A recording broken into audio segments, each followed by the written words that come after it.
Ada seorang pengusaha besar berumur sekitar 65 tahun.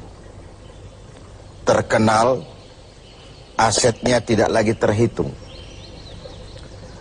Satu hari pengusaha kita ini bertemu dengan seorang teman wartawan. Terjadilah dialog. Sang wartawan bertanya kepada pengusaha kita, "Pak, umur Bapak berapa tahun?" "Umur saya? Iya, paling sekitar 7 tahun. "Loh, 7 tahun? 7 tahun. "Anak Bapak berapa orang?" "Satu." "Satu saja?" "Satu saja." "Harta Bapak berapa banyak?" "Ya, paling sekitar 10 sampai 15 juta rupiah saja." Teman wartawan berkata, "Pak, kenapa Bapak berdusta? Bapak orang terkenal, pengusaha besar, punya biografi. Kami tahu umur Bapak 65 tahun. Kenapa Bapak bilang 7 tahun? Anak Bapak pun banyak. Kenapa cuma bilang 1? Harta Bapak, aset sudah tidak ternilai. Kenapa Bapak bilang cuma 10 sampai 15 juta rupiah saja?" Senyum agak getir, sang pengusaha menjawab, "Kau benar, Nak. Umur saya kalau jumlahnya sih memang 65 tahun. Tapi dari 65 tahun umur saya itu, rasa-rasanya baru 7 tahun yang ada artinya di sisi Allah. Baru 7 tahun sujud saya benar.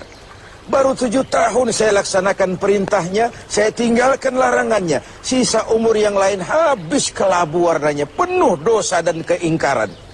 Saya katakan umur saya coba 7 tahun. Anak, kau juga tahu anak saya banyak. Tapi dari sekian banyak anak ini, rasanya cuma 1 yang akan jadi buah hati, belahan jantung, pelanjut cerita, penerus sejarah, anak soleh yang akan mendoakan orang tuanya. Yang lain susah diurus anak saya itu." "Oh gitu toh." "Iya." "Mengenai harta, Pak, kau juga benar. Harta saya, aset saya sudah sulit dihitung lah. Pabrik di mana-mana, di tiap bank hampir ada deposito saya. Tapi dari sekian banyak harta itu yang saya ingat, baru sekitar 10 sampai 15 juta yang saya belanjakan di jalan Allah. Saya sumbangkan masjid, saya bantu pesantren, saya bantu yatim piatu. Dan itu yang akan jadi milik saya yang sebenarnya. Yang akan saya bawa menghadap Allah. Saya bawa ke alam kubur. Yang lain akan jadi rebutan ahli waris sesudahnya." Jangan-jangan orang tua tadi adalah kita-kita ini. Jangan-jangan kita-kita ini adalah orang tua tadi. Tapi yang pasti, jangan sampailah kita seperti orang tua tadi itu. Dari sekian banyak umur yang diberikan, berapa yang punya nilai di sisi Allah? Dari sekian banyak anak titipan Allah kepada kita, berapa yang akan jadi anak soleh, buah hati, belahan jantung, pelanjut cerita, penerus sejarah? Dan dari sekian banyak harta kita, berapa yang sudah kita belanjakan di jalan Allah, yang artinya akan jadi milik kita yang sebenarnya? Banyak ketidakadilan yang terlepas dari pengadilan dunia. Sering orang-orang yang berbuat kebaikan tidak mendapat perlakuan yang pantas di dunia ini. Sering kehidupan jadi rancu. Yang benar dikhianati, pengkhianat dibenarkan. Yang tuntunan dijadikan tontonan, yang tontonan malah dijadikan tuntunan. Untunglah ada akhirat. Bukan sekedar melepas diri dari ketidakberadayaan kita menghadapi sistem. Tapi cermin bahwa tidak satu ketidakadilan yang bagaimanapun kecilnya yang terlepas dari pengadilan dunia akan terlepas juga di pengadilan akhirat nanti. Inilah keadilan. Karena itu pada jumpa kali ini saya ingin menyampaikan sebuah hadis tentang apa yang harus kita pertanggungjawabkan di hadapan Qadhi Rabbul Jalil nanti. Sebuah hadis menyatakan, lan tazula qadama 'abdin yaumal qiyamah hatta yus'ala an arba'i khisalin. Besok di hari kiamat tidak akan bergeser telapak kaki seorang hamba sebelum ia dimintakan tanggung jawab terlebih dahulu tentang 4 persoalan. Apa yang 4 itu? Pertama, an umrihi fima afnahu. Umur yang diberikan kepadanya akan dimintakan tanggung jawab kelak. Di mana umur itu dihabiskan? Diberikan umur 30 tahun ke 40 tahun, 50 sampai 70, 100 bahkan. Sejak kita akil balik sampai ajal datang merenggut nyawa, di mana umur itu dihabiskan?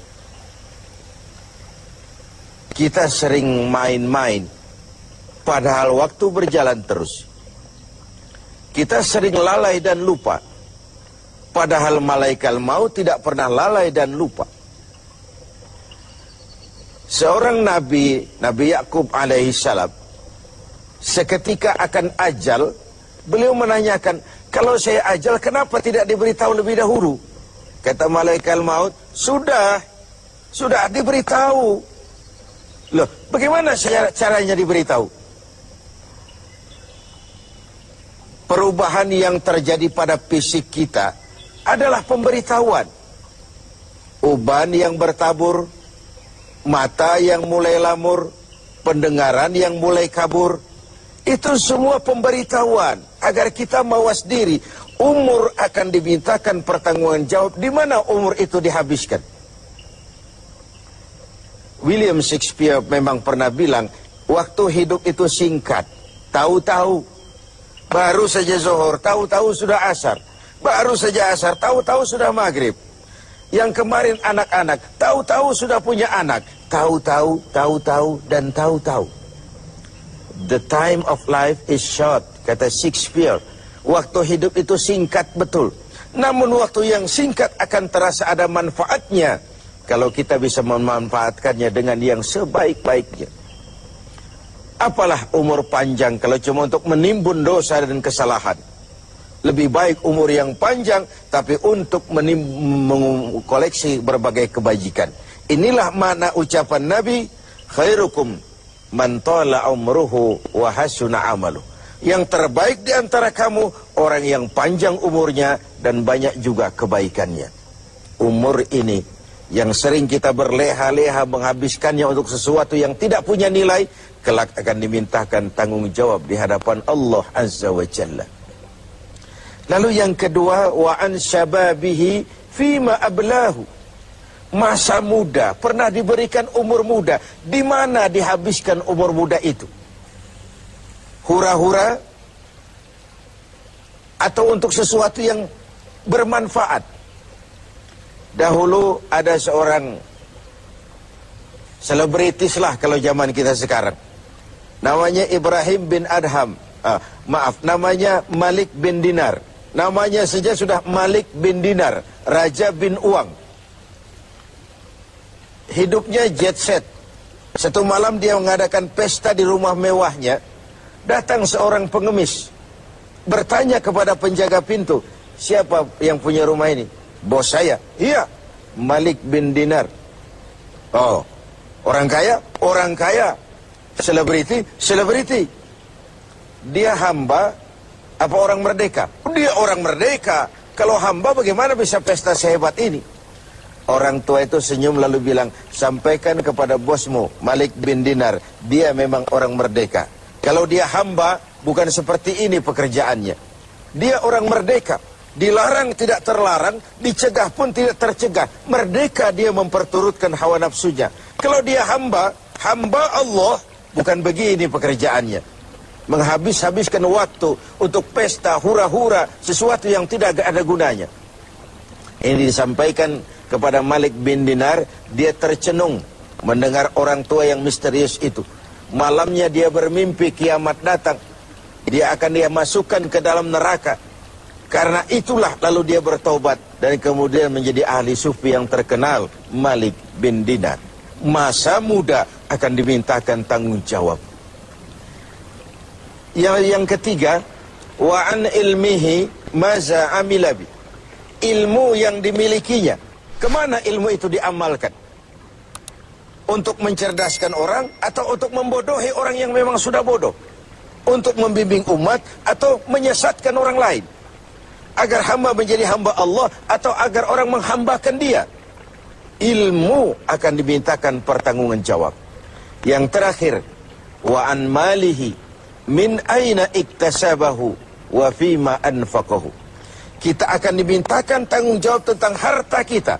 Dari mana harta itu didapat dan kemana harta itu dibelanjakan. Perhatikan yang terakhir ini. Tentang ilmu, pertanyaan akhirat cuma satu. Ilmumu kau amalkan untuk apa? Tentang umur, pertanyaan akhirat pun satu. Umurmu kau habiskan di mana? Tentang masa muda, pertanyaan akhirat juga satu. Masa mudamu kau gunakan buat apa? Tapi khusus tentang harta, pengadilan akhirat bertanya dua. Hartamu kau dapat dari mana dan kau belanjakan kemana? Dari mananya dan kemananya? Kadang didapat dari cara yang benar, tapi dibelanjakan untuk yang tidak benar. Atau bisa juga didapat dari cara yang tidak benar, dibelanjakan kepada jalan yang benar. Itu pun tidak mungkin kedua-duanya.